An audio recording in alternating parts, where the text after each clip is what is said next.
ஆறாம் வகுப்பு 3ஆம் பருவம் இயல் 1 கவிதை பேழை. பாரதம் அன்றைய நாற்றங்கால். புதுமைகள் செய்த தேசமிது, பூமியின் கிழக்கு வாசலிது எனத் தொடங்கும் பாடலை எழுதியவர் தாராபாரதி. தாராபாரதியின் இயற்பெயர் ராதாகிருஷ்ணன். தாராபாரதியின் அடைமொழி பெயர் கவிஞாயிறு. தாராபாரதி இயற்றிய நூல்கள் புதிய விடியல்கள், இது எங்கள் கிழக்கு, விரல் நுனி வெளிச்சங்கள். தேசம் உடுத்திய நூலாடை என தாராபாரதி குறிப்பிடும் நூல் திருக்குறள். காளிதாசனின் தேனிசை பாடல்கள் எதிரொலிக்கும் இடம் காவிரிக்கரை.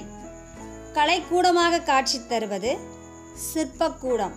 சொற்பொருள் தருக: மெய், உண்மை, தேசம், நாடு. நூலாடை, நூல் கூட்டல் ஆடை. எதிர்கூட்டல் ஒலிக்க, எதிரொலிக்க